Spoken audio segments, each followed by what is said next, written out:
Did you actually send it to a lab? So I did send it to a lab. I sent it to a university. So in my last video on the Pink Sauce Lady, we talked about the absolute train wreck of a talk show that the Pink Sauce Lady went on to. And in this episode, we're calling the person who was clearly wronged on that talk show. So to quickly catch you guys up to speed with all this, you have a self-proclaimed TikTok chef by the name of Chef P. She created a pink sauce and started promoting it on TikTok. People got intrigued with it and wanted to buy the sauce. When the sauce first started showing up to customers, it apparently looked like this.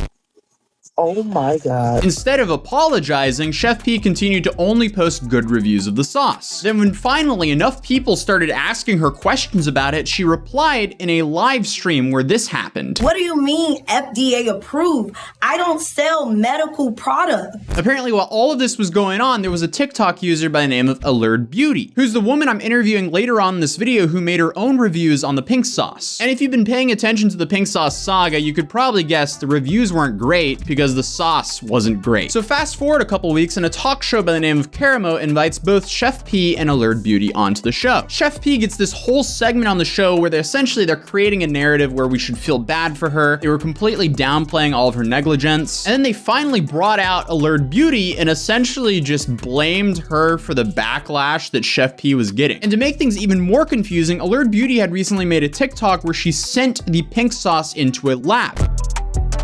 And then she revealed that the test results of the sauce would be revealed on the talk show that she went on to, but they were not. So I was so baffled from all this, I had to reach out to Allured Beauty to ask her for a comment on all this. So I had bought the sauce July 1st. How did you find it? So I was scrolling on TikTok and the first thing that I saw was a video of her eating the pink sauce. And it was before it was released. She was in front of a KFC sign and she had a big thing, a chicken leg, and she was like pouring the sauce on top of it. I then asked her what her first impression on the sauce was. When I first got it and I shook it, I was like, okay, like if anything, like it could have hit a corner and popped off and the whole thing be in the box. But it came with like a piece of tissue paper, a really cute card, and the sauce. That's where you see my second TikTok about it, of me reading everything wrong, the glitter glue on the label, the serving size, all the ingredients that are misspelled.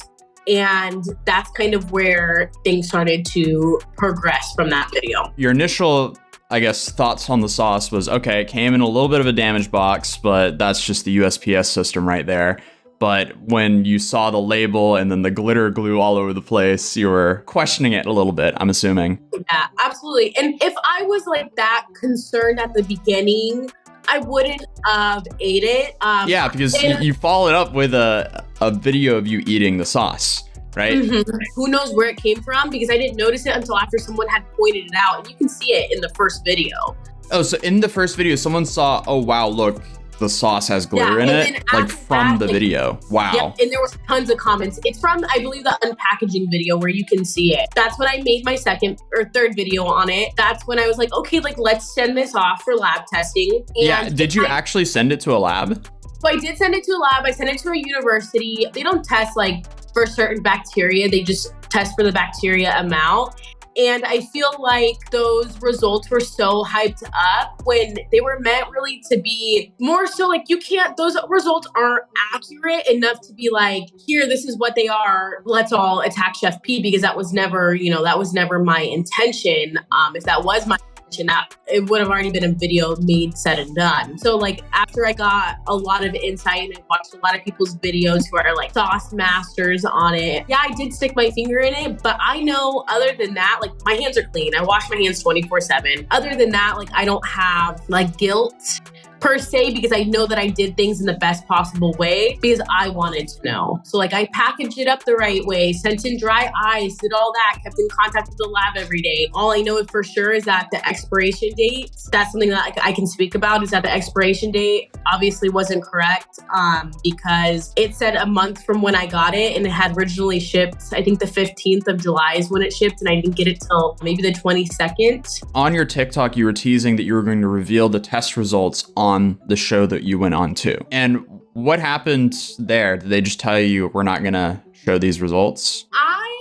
am not positive. I kind of just went on there and went in there sight unseen, and just because it is a new show, I didn't really know what to expect. And the producers are great and the people are so nice, and they were really welcoming. And I guess it just wasn't something that was important at the time to the network. Yeah, because it seemed like they kind of picked the narrative they wanted to go with, and anything that could interfere with that, they probably threw to the side. I have to ask you, what was going through your head when she suddenly grabbed your hand and started patting it, saying that you were not special? So I thought, honestly, I was going to get an apology, not necessarily an apology for the things that were said, but everyone can admit fault in some kind of way. And that's why I've said on the show, I think we're both in the wrong. I think that I could have went about it a different way, and I acknowledge that. And I'm so okay with knowing that I've learned a lesson from this, and I'm taking that as my positive outcome is okay, social media does affect people, but you have to also take into account of when you're on social media, you have to be able to handle all of the negative comments, which I've received since I started my channel, but in my opinion, it looked like that you were just showing your experience with the sauce. Absolutely. I don't think that you were really in the wrong at all, because you're just a customer and you were just showing your full experience with the sauce. Once people pointed out, hey, there might be glitter in it, then you double checked and then you ended up sending it to a lab. I don't think you're in the wrong here at all. And you're by far not the only person that's criticized this sauce. And you're also not the most you were very tame compared to a lot of other people criticizing this sauce. So it's really weird to me that they decided to single you out, fly you out, and kind of put you on blast in front of the audience there. Those two things that I didn't like that Karamo did to you on the show, he called your criticism harassment. And then at the end of the show where you were like, oh, we can admit both faults, he just switched the blame directly on you. Those are the two things that I was like, this is really weird for a show host to do. I don't know if I can comment directly on that. I don't believe I harassed Chef P. I still stand by my word of I believe that as a business owner, she should have reached out to me. Just for example, when you go out to a restaurant and you don't like your meal and you want a refund, a manager is not going to come up to you and be like, no, you don't get a refund. Most of the time, they're going to be understanding. They understand not everyone has the same tastes, that things aren't done correct it. Back in the kitchen. Yeah, you can't have a 100% same way kitchen every single time. There's going to be mistakes that are made regardless of if you're sending things across the country or working in a kitchen. It happens, but it's the way that you go about things that affect people. And to this day, I still have no hate towards Chef P. I have not commented anything on her page. I try to keep the comments very tame on mine. I don't fuel the drama. I may say thank you, that's nice, but that's about it. I don't want any hate towards her, because it shows that she believed in her product to go find someone to invest in it and to do things right. I just don't think that I should be the face of her troubles in her eyes. It's hard to feel like I'm the source of her, depression and the source of all the negative comments. Yeah, I thought that was unfair. They put that on you. Because, again, you are not the worst critic, to say the least. I feel like she's not asking herself, what can she do for the customer? She's rather going, what can the customer do for me? She's not putting the customer first. Because, if you had problems with it, she should have reached out to you. And let's say you were being malicious, which you were not.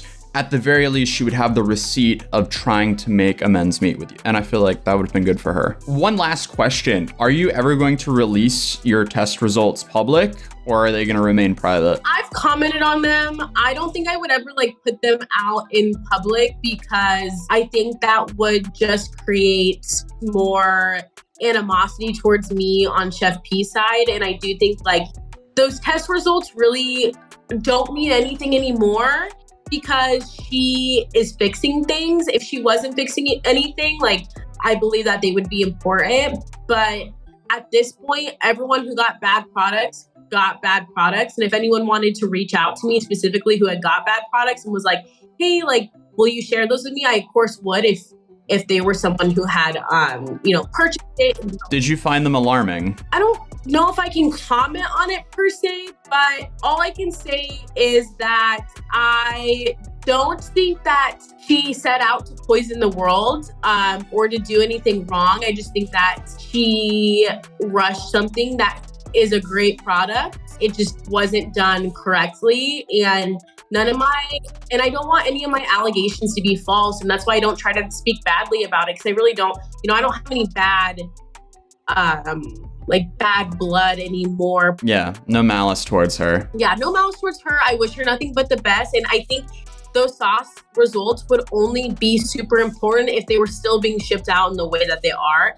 But everything is paused. She's working with a bigger brand to put things out in store, and this is going to be huge for her. And I'm glad that someone else is kind of taking the face of the business, because I think she's a really good person who comes up with the ideas.